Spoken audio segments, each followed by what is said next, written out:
Habib Ali bin Muhsin Basin. Kepada Habib Ali bin Muhsin Basin, waktu dan tempat kami persilahkan.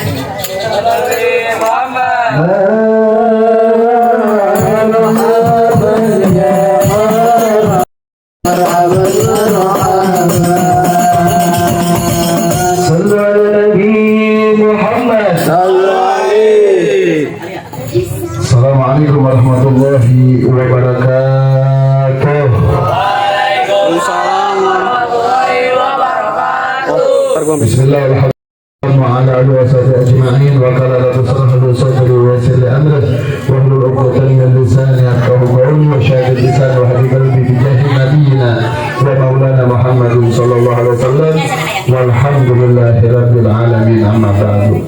Al-Mukarramun wal Mukhtarramun yang sama kita cintai dan sama kita muliakan, wabil khusus kepada sahibul bait, sahibul fadilah, sahibul wasilah, yakni Al-Mukarram Al-Ustaz Muhyiddin, guru kita semua. Kita doakan mudah-mudahan beliau senantiasa dipanjangkan umurnya oleh Allah Subhanahu wa taala, disehatkan badannya, diluaskan rezekinya, digabul segala hajat dan cita-citanya, berkah setiap langkah perjuangan dakwahnya, bahagia dunia, kehidupan dunia hingga akhiratnya.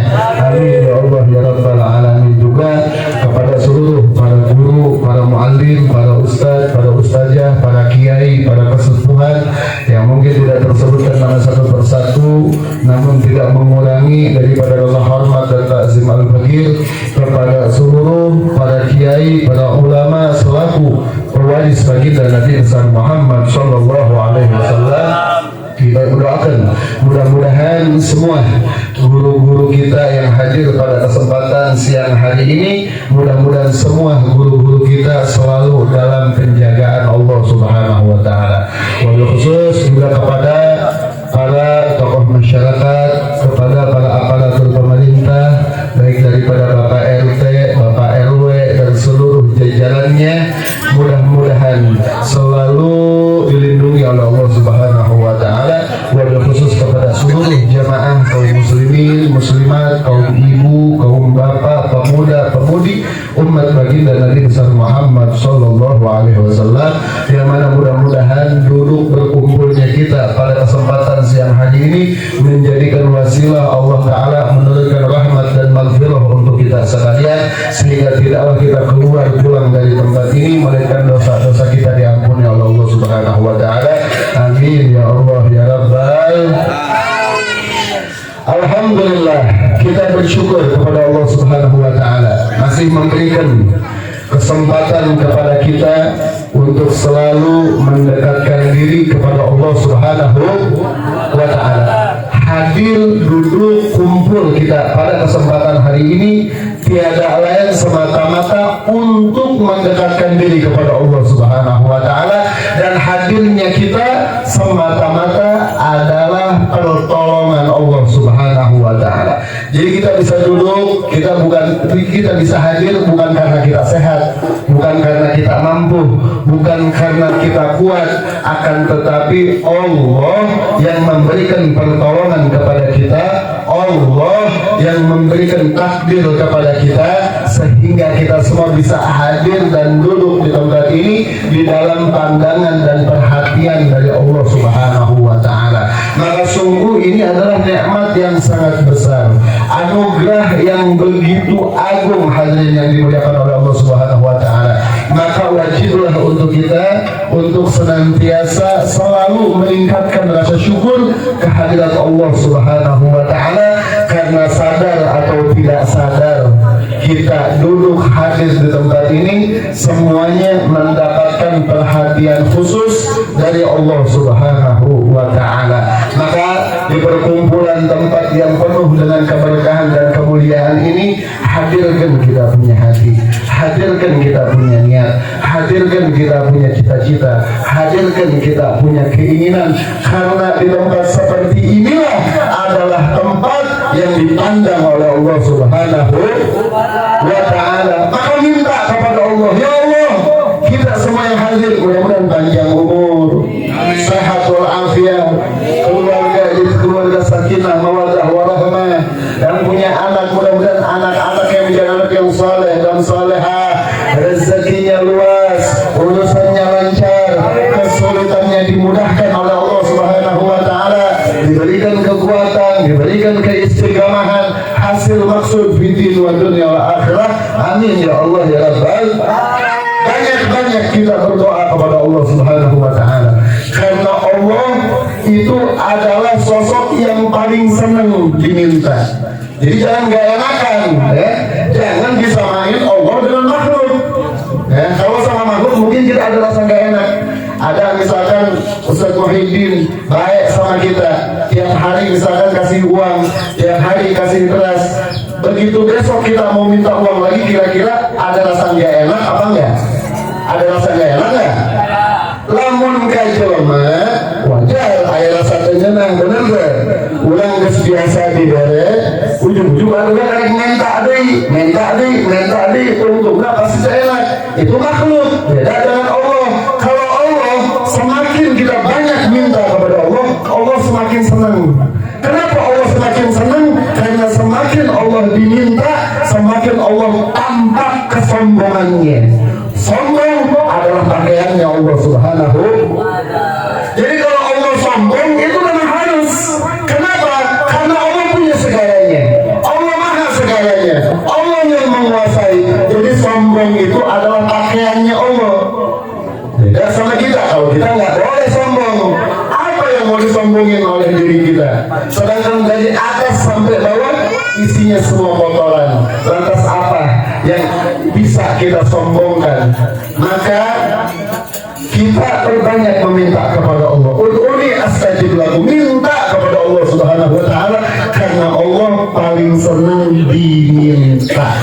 Karena Allah maha kaya, Allah punya segalanya. Maka hadirin yang dimuliakan oleh Allah Subhanahu wa taala, jangan pernah bosan, jangan pernah berhenti untuk selalu berharap dan meminta kepada Allah Subhanahu wa taala, sebagaimana orang-orang soleh terdahulu, para aulia, para syuhada, para sholihin, para imam-imam besar, orang-orang yang ahli ilmu, ahli ibadah, ahli sedekah, orang-orang yang diangkat derajatnya oleh Allah Subhanahu wa taala. Sebelum dia menjadi orang yang mulia, di masa kecilnya selain diberikan tarbiyah, diberikan pendidikan yang baik oleh orang tuanya, tak terlepas juga mereka bisa menjadi soleh karena peran doa daripada orang tua. Karena doa orang tua kepada anaknya ibaratkan doa Nabi kepada umatnya. Makanya doain anak-anak kita biar jadi anak yang soleh, biar jadi anak yang solehah, dan jangan kita gunakan kata-kata yang kasar. Kalau kita punya anak misalkan bikin jengkel, bikin kesel, sabar, panggil dengan panggilan yang bagus, panggil dengan panggilan yang menjadi doa yang baik untuk anak kita. Jadi ulah santai, ulah boga anak ulang misalkan badul, begitu ulang boga anak badul, ulang ditaruhkan siap jadi budak cuangu. Hati-hati kalau berdoa, yang namanya ucapan itu adalah doa, hati-hati dijaga. Ulah gitu, ibu budak meni bagel, meni solehah, biasain. Jangan kita pakai kata-kata yang kurang bagus kepada anak-anak kita, karena setiap kata dari orang tua untuk anak-anaknya akan dicatat oleh Allah sebagai doa. Maka keluarkan kata-kata yang baik, ucapkan kata-kata yang baik, karena setiap kata yang diucapkan adalah doa kepada Allah Subhanahu wa taala. Hadirin yang dimuliakan oleh Allah Subhanahu wa taala, kita berkumpul pada kesempatan hari ini tiada lain juga kita sama-sama litakziman wa takriman, memperingati daripada Isra wal Mi'raj baginda Nabi besar Muhammad sallallahu alaihi wasallam, juga sekaligus daripada tarhib menyambut berbahagia atas kedatangan bulan suci Ramadan. Hadirin yang dimuliakan oleh Allah Subhanahu wa taala, dalam hadis baginda Nabi SAW beliau bersabda bahwasanya al-Rajab syahrullah wa Sya'ban syahri wa syahru Ramadan syahru ummati. Bahwasanya kata Nabi SAW, ada 3 bulan yang memiliki kemuliaan dan memiliki keutamaan. Di antaranya yang pertama adalah bulan Rajab. Rajab syahrullah. Bulan Rajab adalah bulannya Allah Subhanahu wa taala. Sebagaimana bulan Rajab yang telah kita lalui, di bulan tersebut dianjurkan untuk kita untuk selalu memperbanyak zikir kepada Allah, untuk memperbanyak istighfar kepada Allah Subhanahu wa taala. Dan sebagaimana kita tahu, di bulan Rajab juga terdapat satu peristiwa yang sangat luar biasa, yaitu Allah Subhanahu wa taala memberangkatkan hambanya, yaitu baginda Nabi SAW, untuk berjumpa dengan Allah Subhanahu wa taala dan mendapatkan hadiah berupa kewajiban salat yang lima waktu. Sebagaimana Allah Subhanahu wa taala berfirman dalam Al-Qur'an, bahwasanya subhanallazi asra bi'abdihi lailan minal masjidil haram ila al-masjidil aqsa allazi barakna hawlahu linuriyahu min ayatina innahu huwas samiul basir. Bahwasanya maha suci Allah yang telah memperjalankan hambanya dari Masjidil Haram menuju Masjidil Aqsa. Itu adalah perjalanan Isra. Jadi Isra Mi'raj adalah 2 peristiwa. Yang pertama Isra, yang kedua Mi'raj. Isra adalah perjalanan dari Masjidil Haram ke Masjidil Aqsa. Sedangkan Mi'raj adalah naiknya Nabi SAW dari Masjidil Aqsa tembus sampai langit ke-7, sampai Sidratul Muntaha, berjumpa dengan Allah Subhanahu wa taala. Ketika begitu Nabi SAW berjumpa dengan Allah, apa yang diucapkan oleh Nabi Muhammad? Yang diucapkan oleh Nabi Muhammad adalah yang biasa kita baca di setiap hari, yaitu at-tahiyyatul mubarakatus shalawatun thayyibatulillah. Itu adalah ucapan pertemuan dengan Allah Subhanahu wa taala. Jadi kita sebagai umat Rasulullah, saat kita sholat, kita membaca at-tahiyyatul mubarak, itu kita sedang berbicara dengan Allah Subhanahu wa taala. Cuman terkadang di antara kita sholatnya itu osok ngalawin, nyaho ngalawin, nyaho ngalawin. Awakna hungkul sholat tapi pikirannya kemana-mana. Awakna hungkul sholat tapi hatana kemana-mana. Beda dengan orang-orang soleh, beda dengan para nabi, para rasul, para awliya, wa syuhada, wa salihin. Mereka menjadikan sholat itu bukan sebagai kewajiban, akan tetapi mereka menjadikan sholat sebagai kebutuhan. Sholat sebagai kebutuhan. Apa yang dimaksud kebutuhan? Contoh, ibu punya badan, punya perut. Kira-kira itu perut perlu diisi apa enggak? Perlu makan apa enggak? Ibu kalau misalkan 3 hari enggak makan, kira-kira rasanya kayak gimana? Gimana? Lulus ya? Gering, muliang, kepala rubuh, tiup-tiup tidak asupan sanggup. Jasad, jangan lupa kita itu hidup punya 2. Yang pertama jasad, yang kedua roh. Jasad disebut dengan jasmani, yang kedua roh disebut dengan rohani. Sebagaimana kita punya jasad harus diurus, harus dikasih makan, harus dirawat. Jangan lupa kita juga punya rohani, harus diurus, harus dikasih makan. Makanan daripada rohani adalah membaca Al-Quran, adalah berzikir kepada Allah, bersolawat kepada Nabi Muhammad, ibadah, kumpul di majelis ilmu, dekat dengan para ulama, mendengarkan ilmu, mendengarkan nasihat.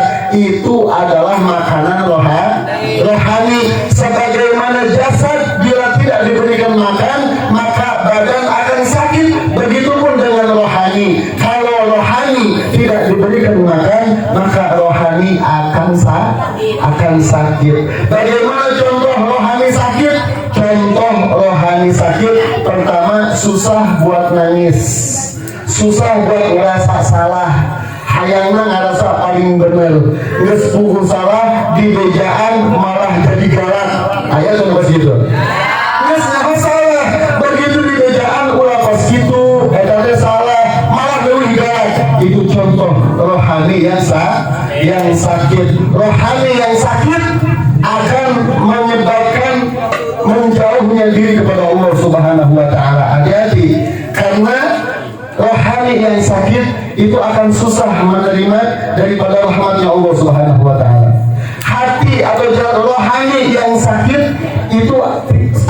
susah untuk menerima daripada hidayah dan taufik dari Allah Subhanahu wa Ta'ala. Maka perhatikan, selain kita perlu memperhatikan badan kita agar tetap sehat, kita juga wajib untuk memperhatikan rohani kita, terkhusus untuk para orang tua yang memiliki anak. Kadang orang tua di zaman sekarang tidur, bangun tidur, sampai mau tidur lagi, habis waktunya buat cari duit, buat cari dunia, buat cari makan, buat kasih makan anak-anaknya, sehingga dia lupa hanya memberikan makan kepada anak-anaknya makanan jasmani, tapi dia lupa untuk memperhatikan, memberikan makanan rohani untuk anak-anaknya. Banyak nggak di zaman sekarang? Banyak nggak zaman sekarang kayak gitu? Kalau kabeh khawatir lamun anaknya tidak haram, tapi begitu anaknya ngaji, kolotnya biasa wae ayat terus gitu. Ayat perlu nggak? Ayat perlu nggak? Hati-hati, hati-hati. Baik atau buruknya seorang anak itu akan berpengaruh kepada kalian sebagai orang tua. Tidak sedikit guru-guru kita menceritakan bagaimana keadaan orang tua yang begitu akan masuk ke dalam surganya Allah Subhanahu wa Ta'ala, namun dia tidak memperhatikan daripada pendidikan anaknya, sehingga anaknya menjadi anak yang durhaka. Lalu orang tuanya begitu akan masuk ke surga, anaknya yang durhaka, dia menarik orang tuanya untuk masuk ke dalam neraka. Hati-hati, anak bisa narik orang tuanya masuk ke dalam neraka. Baik atau buruknya seorang anak itu akan berdampak kepada kalian sebagai orang tua. Dan tidak sedikit bagaimana kejadian orang tua yang tadinya amalnya kurang, ibadahnya kurang, ahli sedekah enggak, ahli tahajud enggak, ahli puasa enggak, begitu ditimbang amalnya kurang, masuk ke dalam neraka. Tapi karena punya anak yang soleh, punya anak yang soleha, orang tua yang tadinya celaka bisa diselamatkan oleh anaknya. Karena anak yang soleh itu bisa menyelamatkan orang tuanya di akhirat nanti. Tinggal kita pilih, kita pengen punya anak yang mau memberatkan kita di akhirat, atau yang bisa menyelamatkan dan mengangkat derajat kita sebagai orang tua, diangkat dan diselamatkan oleh anak-anak kita. Tinggal kita yang pilih, pengen anak durhaka atau pengen punya anak yang daripada soleh atau anak yang baik. Kejauhan kalau kita berbicara tentang akhirat. Urang boga anak bagel, ulah dan ngomong akhirat di dunia ini bakal kerasa. Ibu 9 bulan mengandung, 9 bulan susah. Ibu hamil susah tuh Bu, susah tuh Bu. Berapa tuh? Arek sare hese, bener gak? Arek lempang hese, bener gak? Lamun gak pasar, eta anak dijodohkan bakal dibawa mal. Dibawa mal. Bisa ditonton baru, bisa kudu dibawa, bener gak? Susah ngandung ibu, ngandung anaknya. Tapi begitu anaknya lahir, anaknya menjadi anak yang baik, anak yang menjadi anak yang soleh dan soleha, anak yang menjadi anak yang sayang sama orang tuanya, nurut sama orang tuanya, bakti sama orang tuanya. Ibu senang apa enggak? Bahagia apa enggak? Bahagia. Dunia aja udah kerasa kalau punya anak baik, kitanya ngerasa. Sebaliknya, ibu punya anak, udah ngandung, udah susah, begitu ibu punya anak, dikasih makan, dikasih segala macam, begitu anak gede dikit, anaknya melotot sama ibu. Kira-kira rasanya gimana Bu? Punya anak melotot sama ibu, rasanya gimana? Punya anak ngebentak, ngelawan, nggak nurut sama orang tua, kira-kira gimana rasanya? Dan nggak sedikit di zaman sekarang kejadian orang tua yang sudah tua renta, yang sudah sakit-sakitan, nggak bisa bangun, nggak bisa ngapa-ngapain, cuman diem di tempat tidur, anak-anaknya nggak ada yang mengurus. Anak-anaknya malah pergi keluar, anak-anaknya malah liburan, sampai akhirnya orang tuanya sakit di situ, nggak bisa ngapa-ngapain, anak-anaknya nggak mengurus, sampai akhirnya mati di tempat, nggak ketahuan matinya. Begitu ketahuan dilihat orang tuanya udah jadi bangke. Banyak kejadian di zaman sekarang. Baru-baru ada berita tuh, orang tuanya meninggal di dalam kamar 2 minggu baru ketahuan kalau itu orang tuanya udah meninggal. Kemana anaknya? Ternyata anaknya keluar, nggak mau ngurusin. Kenapa anak anaknya nggak mau ngurusin karena anaknya jauh daripada agama, anaknya jauh kepada Allah Subhanahu wa Ta'ala. Jangankan akhirat, dunia aja berasa. Dan tadi Ustaz Muhyiddin bagaimana beliau jasanya mengajarkan anak-anak kita daripada membaca daripada Al-Quran. Al-Quran ini Bu adalah bekal yang bakal bikin kita nanti merasa tenang, nggak ada rasa takut karena Al-Quran bisa mencapai. Maka beruntungnya kita punya anak-anak yang dididik oleh guru kita sehingga bisa membaca Al-Quran. Nggak sedikit di zaman sekarang orang tua yang meninggal, anaknya datang bukan baca Quran, ngeluarin handphone selfie sama mayat orang tuanya. Banyak di zaman sekarang. Hati-hati, hati-hati. Dan itu bukan nggak mungkin bakal terjadi kepada kita sebagai orang tua. Kalau kita lalai, kita nggak peduli terhadap pendidikan anak-anak kita, bisa jadi nanti kita meninggal nggak ada yang mau bacain Quran buat kita. Siapa lagi kalau bukan anak? Maka perhatikan mulai sekarang, di mana anak kita biasa main, di mana anak kita biasa kumpul, sama siapa anak kita bermain, ngaji apa enggak nih anak kita, belajar apa enggak nih, ikut sama gurunya apa enggak nih. Perhatikan dari sekarang, karena baik atau buruknya seorang anak akan berdampak kepada kita sebagai orang tua. Makanya perhatikan, mulai sekarang perhatikan anak-anak kita.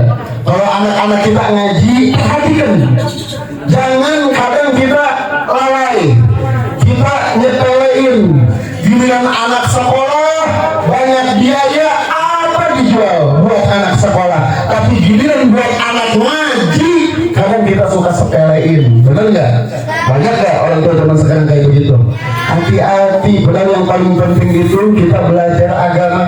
Kenapa kita penting belajar agama? Karena dengan belajar agama itu akan menghidupkan hati, akan menyehatkan hati. Sebagaimana tadi kita hidup punya dua, yang pertama jasmani, yang kedua rohani. Jasmani harus diurus, dikasih makan, dikasih nasi, dikasih segala macam. Rohani juga harus dikasih makan. Apa makanan rohani? Ngaji. Maka perhatikan anak-anak kita, kalau belum ngaji, suruh ngaji, paksa buat ngaji. Jangan sampai ibu menyesal, yang tadinya ibu mau masuk ke dalam surga tapi ditarik jadi masuk ke neraka gara-gara punya anak yang durhaka. Nauzubillah min begitu. Maka hadirin yang dimuliakan oleh Allah Subhanahu wa Ta'ala, yang pertama adalah diwajibkannya oleh Allah kewajiban sholat yang 5 waktu. Juga menegaskan bagaimana pentingnya kewajiban sholat. Hadirin, kalau Allah mewajibkan kewajiban seperti Allah menyuruh kita untuk berpuasa, cukup Allah berfirman lewat Al-Quran, ya ayyuhalladzina amanu kutiba alaikumusiyam. Wahai orang yang beriman, diwajibkan untuk kamu sekalian untuk berpuasa. Jadi wajib puasanya sebagaimana zakat. Allah bilang zakat wajib, maka jadi wajib zakatnya. Sebagaimana Allah Subhanahu wa Ta'ala bilang diwajibkan untuk kita untuk naik haji, maka naik haji menjadi wajib. Beda dengan sholat. Kalau sholat nggak cukup diucapkan, nggak cukup difirmankan, tapi dipanggil Nabi Muhammad berjumpa dulu, baru diwajibkan kewajiban sholat. Menegaskan betapa pentingnya menjaga daripada kewajiban sholat yang 5 waktu. Karena itu adalah sarana agar kita selalu terikat dengan Allah Subhanahu wa Ta'ala, agar kita selalu terhubung dengan Allah Subhanahu wa Ta'ala. Kalau kita punya ikatan yang kuat dengan Allah, sejauh manapun kita nyasar, suatu saat Allah bakal kembalikan lagi, Allah bakal balikin lagi. Nggak sedikit orang-orang yang dulunya bandel, dulunya ahli maksiat, dulunya orang nggak benar, namun sama Allah dikasih hidayah, dia menjadi orang yang soleh, dia menjadi orang yang dimuliakan oleh Allah Subhanahu wa Ta'ala karena tidak pernah memutuskan daripada ikatan antara dirinya dengan Allah Subhanahu wa Ta'ala. Maka bagaimanapun keadaan kita, sebanyak apapun dosa yang kita punya, jaga jangan pernah putuskan hubungan kita dengan Allah Subhanahu wa Ta'ala. Supaya apa? Sejauh apapun kita nyasar, suatu saat Allah akan kembalikan kepada Allah Subhanahu wa Ta'ala. Jadi bahasa gampang mana kia bu, ibu lamun nyasar ulah jauh ting supaya bakal kapanggih tujuanana. Contoh misalkan di dia ayah kebun raya, ibu tahu kebun raya tahu nggak? Ibu mau ke kebun raya, ibu nyasar ke Cibalagung, itu kira-kira dekat apa jauh? Dekat apa jauh? Jauh. Bogor nih, bener gak? Lamun ulang nanya, kira-kira bakal nyahun mau batul? Nyahun mau? Ulang nanya, Pak, ada kata kebun raya, arahnya ke mana? Di mejaan mau? Di mejaan, akhirnya nepi tuh. Nepi, akhirnya nepi, walaupun nyasar gila. Kunaon ku sahabat nyasarna henteu jauh deket. Tapi lamun ibu areka Amerika, areka kebun raya, ibu nyasarna ke Singapura. Singapura deket apa jauh? Jauh gak? Eta ibu nanya di Singapura, Pak, kebun raya di sebelah mana? Dijawab mau? Ulah kan dijawab bahasa hukum ngerti cenah. Ibu ngomong Sunda di Singapura, saha nu ngartieun? Bener. Kunaon? Ku sabab nyasarna jauh ting, jadi penepi ka kebun raya. Ulang tujuan Allah. Sanajan urang nyasar heula, tapi lamun urang boga ikatan jeung Allah, suatu saat Allah bakal dikembalikan lagi. Suatu saat sama Allah bakal dibalikin lagi. Maka pentingnya kita memiliki ikatan yang kuat dengan Allah Subhanahu wa Ta'ala. Di antara menjaga ikatan kita dengan Allah agar kuat adalah menjaga daripada kewajiban sholat yang lima waktu, supaya lamun urang salah nggih kok Allah bakal ditunjukkan jalan anu benar. Kita lagi sedih, nanti sama Allah dikasih kesenangan. Kita lagi susah, nanti sama Allah dikasih kemudahan. Asalkan satu, jangan pernah hilangkan Allah di dalam hati kita. Jangan pernah putuskan Allah di dalam hati kita. Perkuat ikatan kita dengan Allah, di antaranya dengan kita menjaga daripada sholat yang lima waktu wajib, jangan sampai ditinggalin. Ya, itu daripada bulan Rajab. Yang kedua adalah bulan Sya'ban. Wa Sya'ban syahri. Bulan Sya'ban adalah bulanku, kata Nabi SAW. Kenapa bulan Sya'ban adalah bulan Nabi?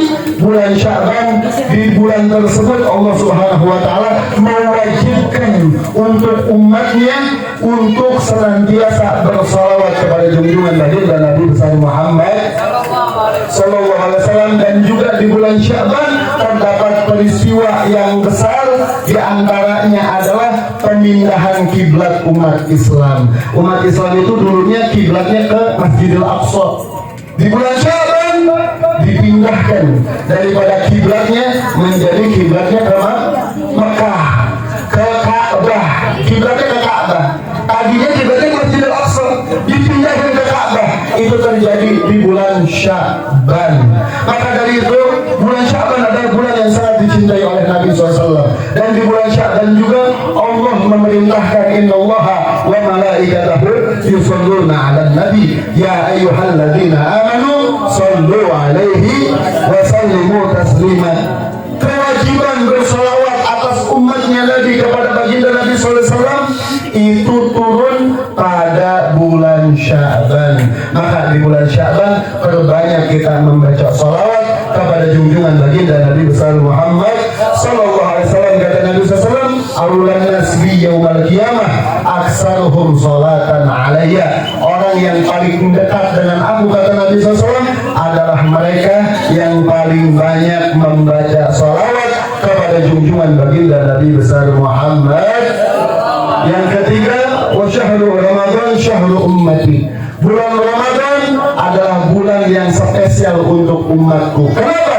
Karena di bulan Ramadan adalah bulan penuh dengan keberkahan, penuh dengan kebaikan, penuh dengan keampunan. Sebagaimana bila kita beramal baik satu di bulan Ramadan, maka akan dilipat gandakan kebaikan tersebut. Tapi hati-hati bila kita berbuat buruk di bulan Ramadan, maka akan dilipat gandakan keburukan tersebut. Maka mudah-mudahan kita selalu dijaga oleh Allah suci Ramadan dan dikuatkan oleh Allah untuk bisa memaksimalkan mendekatkan diri beribadah di bulan suci Ramadan sebagaimana Nabi SAW bersabda, man fariha bi dhuhuri Ramadan haramallahu jasaduhu ala niran. Siapa orang yang bergembira atas datangnya bulan suci Ramadan, maka jasadnya akan diharamkan tersentuh daripada api neraka. Maka kita gembira nggak datangnya Ramadan? Gembira apa enggak? Ini acara Tarhib Ramadan. Apa itu Tarhib Ramadan? Tarhib Ramadan adalah ungkapan kegembiraan atas kedatangan daripada bulan suci Ramadan. Cuman kadang orang sok salah paham. Gembira kedatangan bulan Ramadan, kadang gembiranya cuma 1 poe 2 poe, benar gitu. Contoh di masjid terawih pertama penuh apa enggak? Kedua penuh enggak? Ketiga penuh enggak? Ke-17 penuh enggak? Ke-24 penuh enggak? Oh, itu salah kalau orang gembira cuma sehari 2 hari. Makna daripada orang yang bergembira atas kedatangan bulan suci Ramadan adalah mereka yang bergembira menjaga semangat ibadah di bulan suci Ramadan selama sebulan penuh. Mereka adalah orang-orang yang dikategorikan sebagai orang-orang yang bergembira atas kedatangan bulan suci Ramadan. Mudah-mudahan kita diberikan kekuatan oleh Allah Subhanahu wa taala untuk senantiasa memaksimalkan ibadah kita di bulan suci Ramadan. Amin ya Allah ya Rabbal alamin. Mungkin itu aja yang bisa disampaikan, kurang lebihnya mohon maaf.